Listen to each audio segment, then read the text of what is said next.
Salut à toutes et à tous, c'est Manu pour la chaîne de Sousa Carb, j'espère que vous allez bien. Moi ça va impeccable.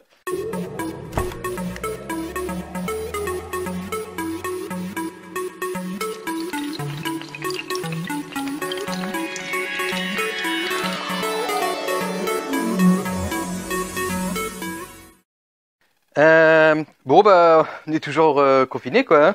C'est comme ça. J'avais promis que j'aurais fait, j'avais promis à certaines personnes que j'aurais fait la vidéo où je remplis mes moulinets avec la tresse AliExpress Joff en 8 brins, bobine de 300 mètres, 28 centièmes, 39 livres, 3.0, ben voilà quoi, vous avez tout. Elle est dans la description de la vidéo. Donc cette tresse, pourquoi je passe en 8 brins? J'avais de la 4 brins. La 4 brins c'est assez rugueux. La 8 brins c'est plutôt plus lisse. Donc pour moi ça va me permettre de lancer en fait de façon plus fluide. Voilà, avec moins de résistance au niveau du lancer. Après ma tresse ça fait longtemps que je l'ai, donc je me suis dit allez hop, je change. On m'avait envoyé un lien sur l'explication des tresses qui contredit ce que je vais vous dire. C'est-à-dire que en fait c'est pour la pêche en mer et notamment pour la pêche surtout au leurre ou choses comme ça, où il est dit en fait que la tresse 8 brins est plutôt pour des pêches à la verticale et la tresse 4 brins pour les lancer ramenés. Donc ce qui va peut-être expliquer quelques trucs pour vous dans certaines situations. On m'a dit la tresse 8 brins, quand je mets avec mon sbombe ou mon marqueur sondeur et tout, ça a tendance à faire de la perruque. Alors, il y a peut-être un début d'explication, je ne sais pas si c'est ça, mais si on en suit les professionnels qui ont expliqué leur truc là, c'est qu'en fait, la 8 brins, ça serait vraiment pour la pêche à la verticale et la 4 brins pour le lancer ramené. Moi, je mets quand même de la 8 brins parce qu'à la carpe, je fais pas du lancer ramené en fait. Je lance, je pose, voilà quoi. Maintenant, s'il faut faire que lancer ramené au sbombe ou au marqueur sondeur, peut-être, je pense qu'il faut que vous passiez en 4 brins finalement. Vous passez en 13-4 brins qui est largement assez solide, qui a peut-être une moins bonne glisse, mais si vous la prenez fine, elle va y aller de toute façon.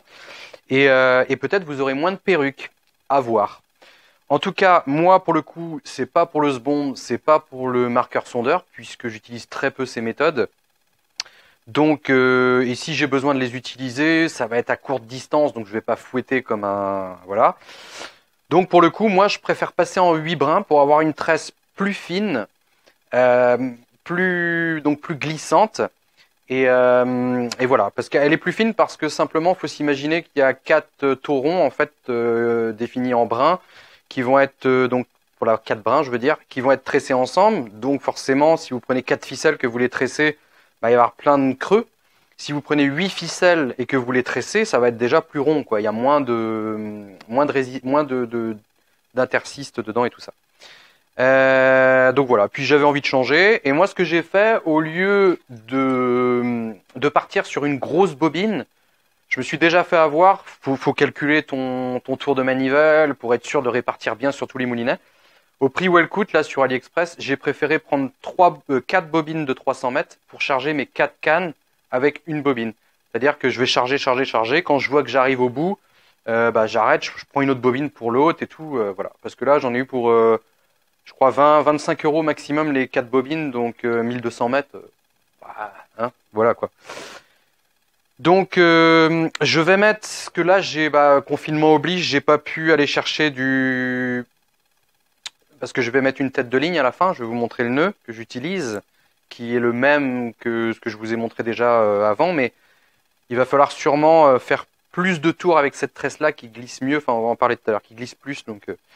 Donc c'est du nylon 4x4 Caperlan, je sais que ça en est dessus là, parce que j'ai utilisé que ça. Donc là c'est du assez gros, ça doit être du 50 ou 60 centièmes, je vais mettre ça.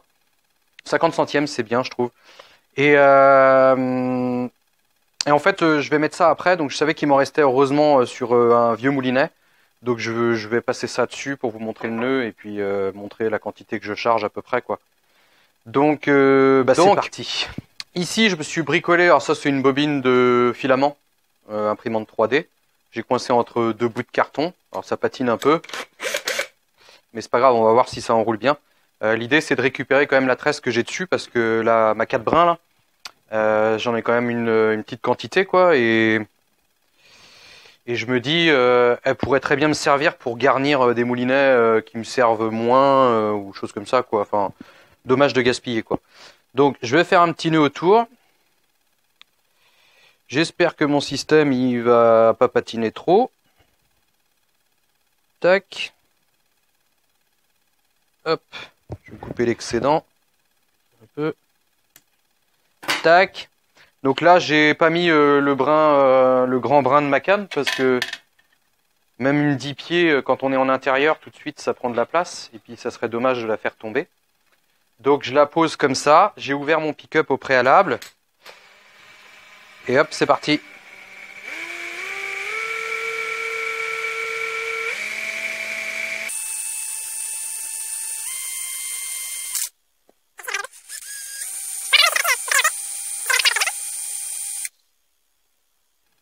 Ah, j'avais triché, j'ai plein de nylon dessous.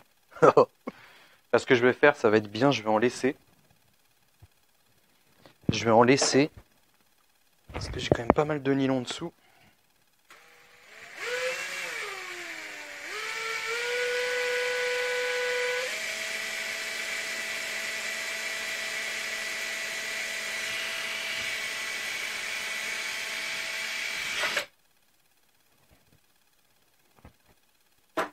J'ai été trop loin. Donc, là, il est vide. Mon moulinet, il est vide. Mais ça va bien tomber qu'il y avait du nylon. Parce que, en fait, j'avais fait une autre vidéo, je vais la supprimer d'ailleurs, puisque j'avais omis de parler de ça.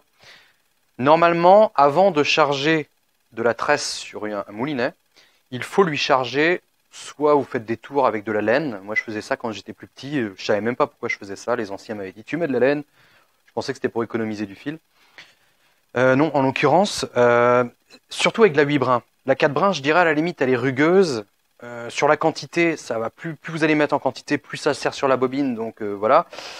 Par contre, avec de la 8 brins qui est plutôt glissante, si je mets rien dessous, si je mets pas de nylon, si je mets pas de laine ou de choses comme ça, le risque en fait, c'est que toute la charge de fil, enfin de tresse que vous allez mettre, à un moment, elle glisse sur la bobine. Vous voyez, imaginez le truc, quoi, frein serré à bloc, le poisson il part et en fait c'est toute la bobine de fil, sans la bobine, mais la charge de fil qui se déroule. Voilà, t'es mal.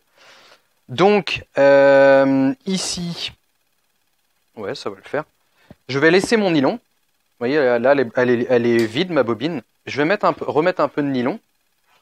Voilà, on va essayer de faire ça sans faire tomber la. Remarque, ça crée une petite résistance, c'est bien.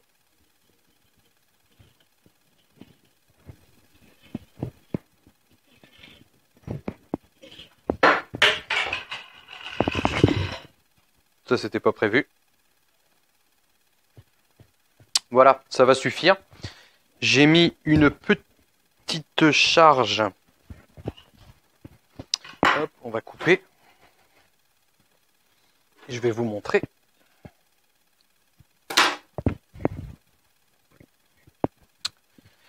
J'ai mis une petite charge de nylon. Voilà, j'en ai pas mis énormément, mais ça va servir en fait à ce que ça ne glisse pas en fait après. Je sais plus, ça porte un nom, mais c'est pas grave. Vous avez compris le principe, c'est pour éviter en fait que la tresse vienne toute glisser dessus après. Je vais raccorder ma tresse. Je prends un bout avec mon nylon, avec un nœud que je vais vous montrer de plus près. Donc je vais d'abord le faire là, et je vais vous le remontrer à la fin. C'est le même que je fais pour la tête de ligne.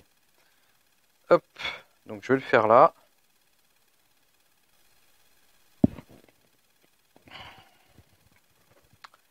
Voilà. Donc j'avais pas essayé, puis comme la 8 brins, je l'avais pas encore utilisé pour les cannes à carpe. J'avais eu un retour comme quoi le nœud que je faisais, il glissait, mais je savais, pour l'avoir fait déjà sur des cannes à leurre, que quand la tresse, comme la tresse 8 brins, franchement, qui est lisse, hein, franchement, je vous promets qu'on dirait que c'est lisse, quoi. Et quand on fait ce nœud, il a tendance, avec la tresse très fine et glissante, justement à glisser. On voit l'excédent qui part, et hop. Et en fait, ça, là par exemple, j'ai fait 10 tours. Je pense que 8, ça pourrait suffire, mais j'en ai fait 10. À partir du moment où on multiplie le nombre de tours sur la tresse, on élimine ce problème. Donc voilà, je vais vous montrer le nœud de plus près après. Hein. Donc ici, j'ai du nylon sous ma bobine, sur ma bobine vide. J'ai ma tresse qui est ici, donc qui est dans l'eau. Là, je vais faire une petite dédicace à Jean-Marc, avec qui j'ai discuté, qui a acheté la même tresse également. Il m'a dit que lui, il mettait sa tresse à tremper dès la veille. Je me suis dit, ouais, pourquoi pas, parce que moi, en temps normal, quand je charge ma bobine, je mets ma bobine dans l'eau, c'est pour éviter qu'elle saute de partout, et ça humidifie la tresse, ce qui est bien, quoi. Et ça part pas en ribote et faire des perruques dans le truc, quoi. Et là, il m'a dit, lui, qu'il faisait la veille, donc je me suis dit, bah tiens, pourquoi je le ferais pas la veille, en effet, au moins, elle est bien trempée, et voilà. Donc c'est ce que j'ai fait, je l'ai mise hier soir. Je vais prendre un chiffon ou un gant pour la tenir. Bougez pas. Je suis là, je suis pas loin, vous inquiétez pas. Je suis là, je suis pas loin, vous inquiétez pas. Donc, c'est parti. Je vais créer une tension sur mon fil. Donc, je vais essayer de le coincer. J'aurais dû prendre un gant même. Il est pas prêt. Manu, t'es pas prêt. Tu fais une vidéo, t'es pas prêt. Bah oui, c'est comme ça. Mais c'est ça, y est. Je vais faire l'autre côté parce que... Hop, hop. Donc là, j'ai de la retenue. Ouais, c'est bon. Tac. Et puis bah là, c'est parti. Hein. La bobine, elle va tourner dedans. Elle va me faire gicler un peu d'eau sur moi, mais... Hop.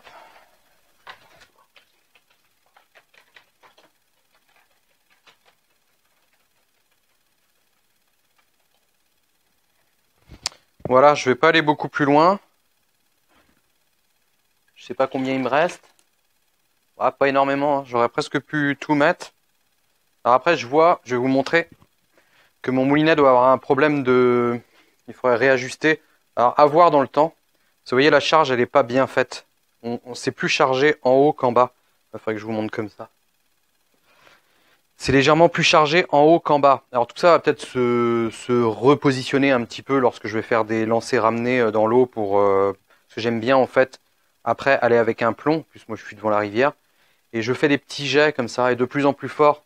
Hop, pour un peu replacer le fil dessus. Alors pas jusqu'au bout bien sûr, mais voilà. Et... Et sinon, si votre moulinet il fait ça, alors soit c'est parce que c'est de la mauvaise qualité, ou simplement vous avez des rondelles dessous. Et là, en l'occurrence, il faudrait mettre des rondelles pour que la bobine aille plus haut, parce que là, elle ne doit pas aller assez haut. Voilà, c'est la petite aparté. Mais je pense que ça va se corriger tout seul, parce que j'avais pas ce problème-là avant.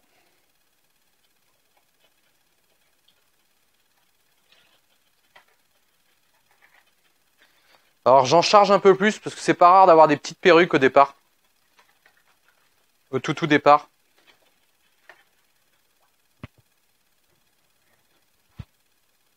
Donc comme je sais que je vais perdre un peu de fil, j'en mets un peu plus. Voilà, ça va être bon comme ça. Tac. Donc vous voyez, sur une bobine de 300 mètres, là, vous allez peut-être pas bien voir, mais on commence à voir le dessous, là. Donc je dois avoir 250 mètres dessus, à grosso modo, quoi. Ce qui est large suffisant pour mes pêches à moi. Donc, j'ai mis de l'eau partout. Maintenant, je vais vous montrer donc le nœud que je fais de plus près pour la tête de ligne. Je vous montre le nœud, mais je vais le renlever après parce que pour aller faire mes essais, disons pour mettre quand je vais mettre mon plomb et faire mes petits jets comme ça pour bien de nouveau ranger mon fil et tout, ce que je vais faire tout de suite après. Je renlèverai ma tête de ligne, ça sert à rien. Je vais mettre mon plomb, un plomb missile directement dessus. Et je vais faire quelques lancers comme ça, ramener, lancer, ramener, tout va se remettre bien et tout. Et ça évitera que le jour où j'arrive à la pêche, il m'arrive une perruque, voilà, comme ça. J'espère que vous allez bien voir. Alors je voudrais bien aussi vous montrer la tresse de plus près, mais c'est pas facile comme ça de montrer. Je sais pas s'il va y avoir une focalise là. Attendez.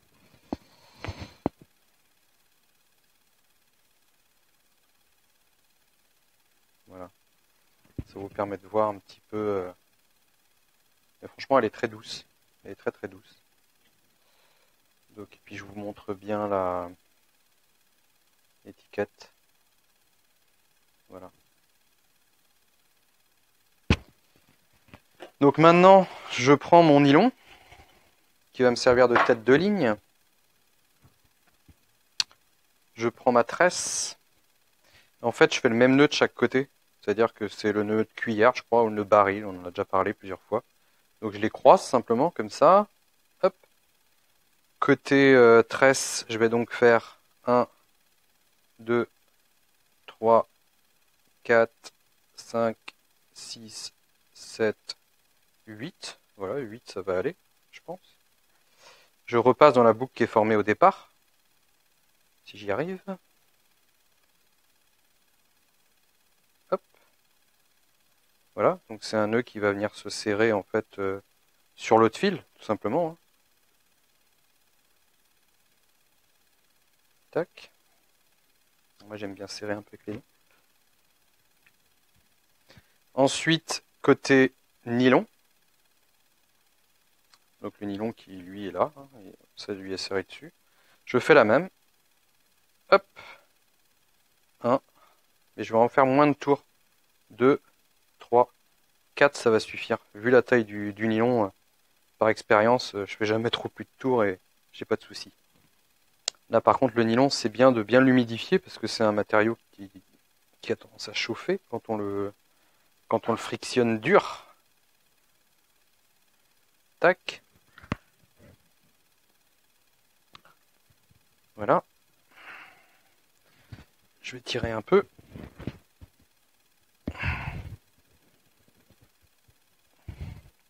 Alors quand on le fait mal, le nœud, on le sait tout de suite. Hein. Je dis, vous tirez fort de chaque côté, si ça pète, c'est qu'il était mal fait. Là en l'occurrence, je me suis bien fait mal au doigt, donc c'est un bon signe. Hop.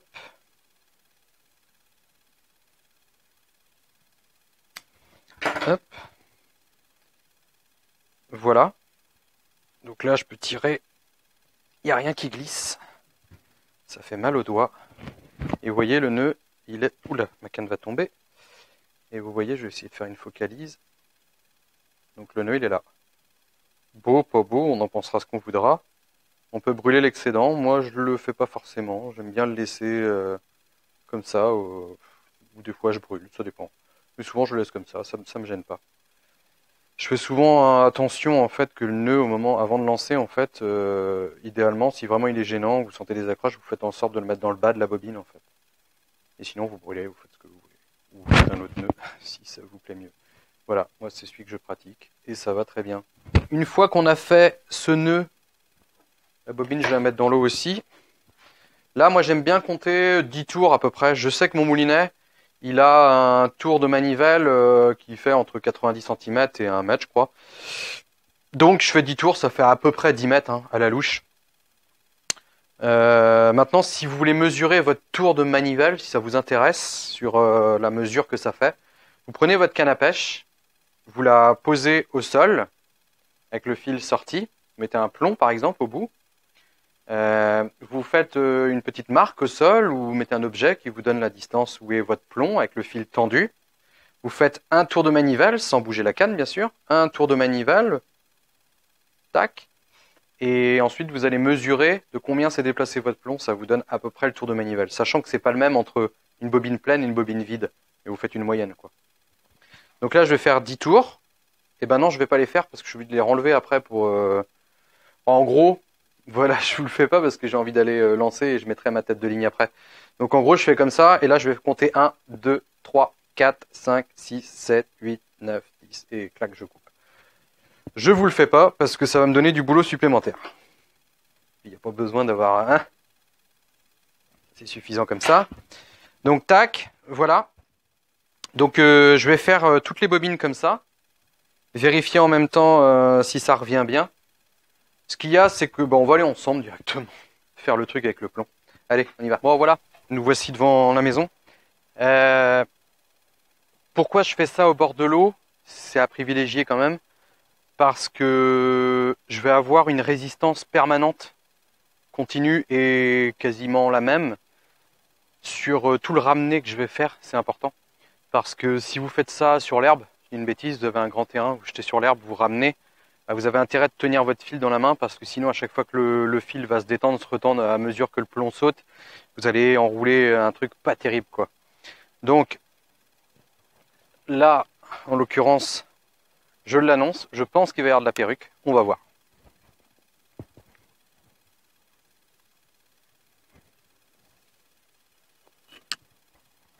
Premier petit lancer, pas de perruque. Par contre, c'est très fluide. Hein. On sent bien quand même. On est limite, on a l'impression de pêcher en nylon du coup, mais avec la résistance de la tresse, enfin la non-élasticité de la tresse.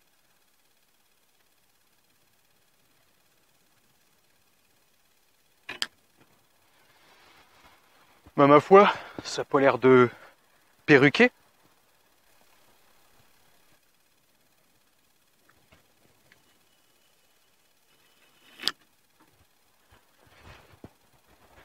Je vais avoir de la chance. La chance où j'ai bien fait les choses. Puisque ça ne perruque pas.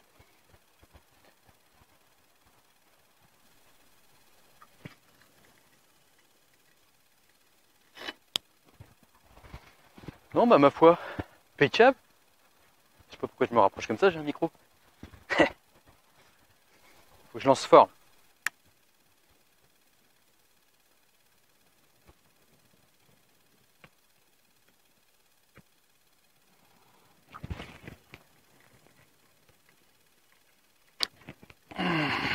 Je fais gaffe aux branches d'arbres quand même là-haut. Parce que... Non, bon, ça se passe bien, impeccable. C'est validé, pas de perruque. Moi je dis parfait. Voilà, voilà. Je vais essayer de vous montrer de plus près. Donc, je vais mettre mon plomb là, pas qu'il bouge trop. Donc, vous voyez, à peu près, bon, c'est relativement droit quand même, faut pas se plaindre. Il y a une petite petit bourrelet en haut là qui me perturbe un peu, mais ça a pas l'air de gêner. Et puis voilà, hein. Moi tant que ça perruque pas, c'est bon. Donc certains sont anti-tresse. Je vous entends déjà. Mais ce n'est pas la peine de m'attaquer dans les commentaires parce que je pêche en tresse. La tresse n'est pas, pour moi, à mon sens, hein, plus dangereuse que le nylon pour la pêche de la carpe. Peut même, bien utilisée, être moins dangereuse que le nylon. Parce que lorsqu'on pêche près des obstacles, pour moi, la tresse va permettre d'être en contact beaucoup plus rapidement avec le poisson. La touche la détecter beaucoup plus vite vu qu'il n'y a pas d'élasticité. Et là, à ce moment-là, on prend contact et tu recules ou tu brides tout, tu recules, machin. Et ton poisson, il va tourner, il va partir. Ça m'est arrivé plein de fois. Tu sais que tu arrives à bloquer le poisson. 1 mètre pris au niveau de l'hameçon, c'est 1 mètre répercuté sur ton moulinet, hein, quasiment en instantané, quoi. En nylon, 10% d'élasticité, on dit en moyenne. Donc, 1 mètre pris au niveau de l'hameçon, ça va pas vous donner 1 mètre de tiré côté comme en moulinet. Encore plus s'il y a un backlead ou machin. Et en plus de ça, quand vous allez brider avec le nylon, quand le poisson va tendre, il a cette élasticité du nylon qui va lui permettre d'aller chercher ces quelques mètres lui permettant d'aller se loger, quoi, en fait. Donc, autre point, alors je sais que là-dessus, il y en a plein qui vont m'incendier ou qui vont pas être contents et tout, mais vous fatiguez pas, je vous répondrai pas. Je donne mon point de vue, point, et ça doit bien faire 10 ans que je pêche à la tresse maintenant, donc c'est du vécu, quoi. C'est pas quelque chose que j'ai lu et que je suis en train de vous retranscrire, quoi. C'est vraiment du vécu. Au niveau des décroches, ça arrive. On dit la tresse, tu décroches plus facilement. Je serais tenté de dire oui si ton poisson est mal piqué. La sentence, elle est plus radicale, quoi. C'est tout de suite, tu le sais, puisque si c'est mal piqué, t'as pas d'élasticité, tout de suite, clac, hop, ça va décrocher. Mais quelque part, je me dis qu'avec le nylon, un poisson qui s'est décroché avec la tresse, ce serait décroché avec le nylon, peut-être plus tardivement dans le combat, mais ça serait arrivé. C'est ce que je me dis, hein. Maintenant, franchement, depuis le temps que je pêche à la tresse, j'ai eu des décroches, bien sûr, comme quand je pêchais au nylon, mais pas plus. Donc, je remets pas ça sur le compte de la tresse en particulier. L'avantage que je trouve au cordeline tresse, c'est tu jettes, par exemple là on va le faire, tu jettes, paf, tu viens tout de suite en contact, pouf. Alors là je sais que c'est dur, je le sais de toute façon, mais j'ai senti l'impact de mon plomb sur le fond. Donc avec du nylon, voilà, tu sens pas trop tout ça, quoi. Moi qui aime bien, pour un gain de temps et parce que j'importe peu d'importance, entre guillemets, pas que j'apporte peu d'importance à la profondeur, je l'estime à la tombée du plomb, et j'estime le substrat, enfin j'ai le retour du substrat via justement cette non-élasticité de la tresse. Ensuite, ce qui m'importe moi, c'est de trouver des différences de substrat. Donc en fait, j'ai pas besoin d'avoir une autre canne ou spéciale, je garde la même canne, je jette mon plomb, j'attends que ça pose au fond, alors sans bas de ligne, rien bien sûr, et je ramène comme ça et je sens tout de suite dans la tresse. Faites l'essai, hein, mettez une bobine en tresse, une bobine en nylon, un plomb dessus, vous raclez le fond, vous allez voir la différence, ah voilà, je vous mens pas quoi. Donc vous allez vraiment tout sentir. Si c'est du gravier, si c'est du sable, si c'est dur, si c'est mou, si voilà, si au moment où ça bloque, bon ça pareil avec les nylons, tu vas le savoir, mais et aussi la profondeur approximative, parce que par exemple là j'ai 80 grammes, alors je sais que pour 90 grammes, j'avais fait des essais et j'avais remarqué qu'à peu près une seconde correspondait à 1 mètre de descente. Donc on va voir.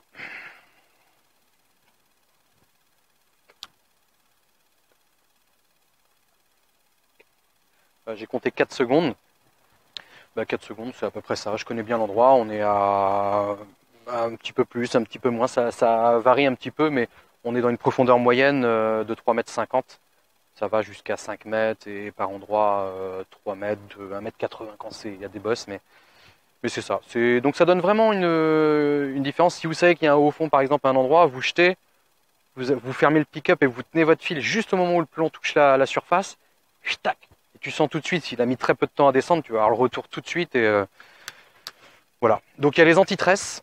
Moi je pense, on dit que la tresse ça fait du mal aux poissons. Oui, en bas de ligne. Si vous prenez une tresse comme ça, vous prenez la même tresse et vous faites un bas de ligne avec, je pense que la carpe elle va avoir le sourire du Joker un peu là. Maintenant, si vous mettez un bas de ligne en tresse gainée, si vous mettez un gros nylon ou du fluoro, voilà, vous n'allez pas abîmer votre poisson. Je fais des vidéos quand même depuis 3 ans. On me dit parfois, ouais, tu tires trop dur ou machin, nanana. Regardez juste la gueule des poissons que je pêche, il y en a assez sur mes vidéos, j'en ai quand même fait pas mal qui sont présentés en vidéo. Dites-moi si vous voyez des gueules abîmées, quoi. Ça peut arriver peut-être une fois, un hameçon mal piqué qui a glissé, bah voilà. Mais si vous faites une moyenne générale des poissons, ils sont pas abîmés voilà, au niveau de la gueule et tout. Donc, non, la tresse n'abîme pas plus les poissons. Donc voilà. J'avais envie de faire un petit test de traction. Je sais pas si on va le faire. Allez, on va se faire un petit test de traction. La mort moi le nœud. Bon, j'espère que mon peson il s'éteint pas là-bas. Bobine en bas. Tac. Je ferme. Allez, on essaye.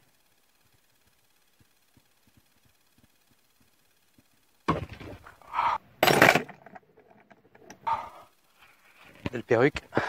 Ah, peut-être gagné Manu. Je sais pas si vous m'entendez à cette distance-là. Avec le micro. On était à 8 kg. 8 kg 5 à peu près. Bon, ça va vite parce que au moment où ça pète, la façon où on accroche à l'autre bout, les tests seront tous différents, quoi. Mais là, je sens bien en bout. De toute façon, je connais la tresse. Quand on est bien accroché au fond et tout, avec un nœud sur l'hameçon, un hameçon solide, tu tires en bout, tu décolles des pieds. Bon voilà, j'ai tout remonté. Donc vous voyez ici, avec mes 10 mètres de nylon chargés, voici un lancer prêt à faire feu pour juin 2021. Parle pas de malheur, Manu. Tu es jeune 2021? Ah non, ouais. Oh, pas tu connais. Bon voilà, alors ce dernier test de traction, j'avais pensé à le faire. Après, je sais pas ce qu'il vaut. Parce que clairement, je sais même pas d'ailleurs, il faudrait regarder sur le site AliExpress pour combien de kilos il donne, le 28 centièmes.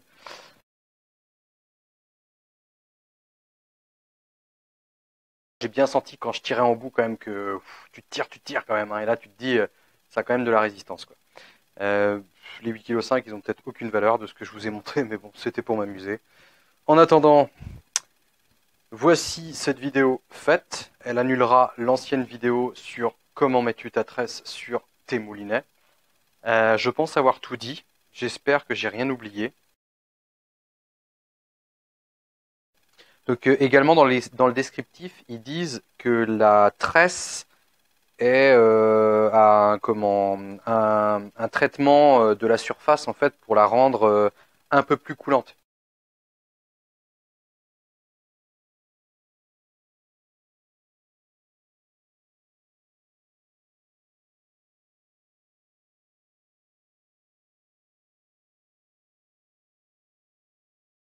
Ils disent pas qu'elle est coulante, c'est pour la rendre un peu plus coulante. J'essaie de choper un bout mais j'arrive pas. C'est celui-là. Pour la rendre un petit peu plus coulante. Donc ce qu'on va faire, moi j'ai déjà fait le test. Hop, je vais couper un bout. Voilà. Je le mets dedans. Tac. Je vous ramène un peu plus près. Hop. Hop. Donc vous voyez, ici, le bout est là. Et en fait, on est... Ah, colle le doigt. Donc elle est flottante. Elle est flottante.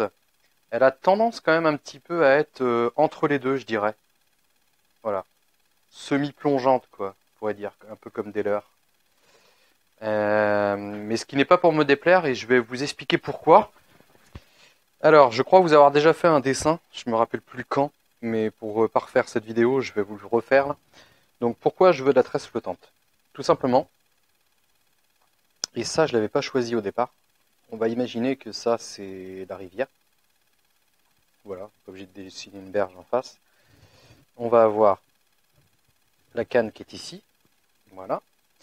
Et imaginons qu'il y ait des cailloux un peu, voilà, un peu de trucs dessus, enfin, des trucs dans le fond qui sont abrasifs, on va dire. Donc, on a le niveau d'eau qui est là. Tac. Et admettons, on ne le sait pas, mais on pêche ici. Donc, une tresse coulante va donc chercher à se plaquer et donc venir se poser sur tout ce qu'il y a là pour ensuite venir pêcher ici. Et moi, ce que j'ai remarqué, hein, c'est un fait réel, et c'est pour ça que après coup, je me suis dit, bah en fait, la tresse flottante, elle me sauve. C'est que comme je mets une tête de ligne, la tête de ligne en nylon coule, mais la tresse a tendance à flotter. Donc, on va avoir quelque chose qui va plutôt faire ça, avoir tendance à se tenir entre deux eaux, et ensuite à descendre. Et admettons qu'on fait le nœud de tête de ligne, ensuite à se plaquer sur le fond, voilà, pour avoir le bas de ligne ici. Bon, c'est un peu grosso modo ce que je vous ai fait, mais j'ai remarqué dans certaines de mes pêches de rivière, c'est que en pêchant au nylon, pour les fois où ça m'est arrivé, sur les mêmes postes où j'avais pêché au préalable avec ma tresse flottante, j'avais beaucoup plus, et vraiment beaucoup plus d'accroche au niveau du corps de ligne. Alors qu'avec ma tresse, autrement, elle cherche à s'extraire du fond. Donc en fait, moi qui pêche beaucoup les rivières et notamment des endroits caillouteux, bah, ça m'est très utile. Ensuite, vous pouvez me dire, bah ouais, mais si jamais, voilà, il y a pas de, on va refaire le dessin en dessous. Si jamais il n'y a pas de d'obstacle dans le fond, plan d'eau ou ce que tu veux, et ben à ce moment-là, tu viens coller un backlit dans le fond, quoi, et hop, hop, voilà.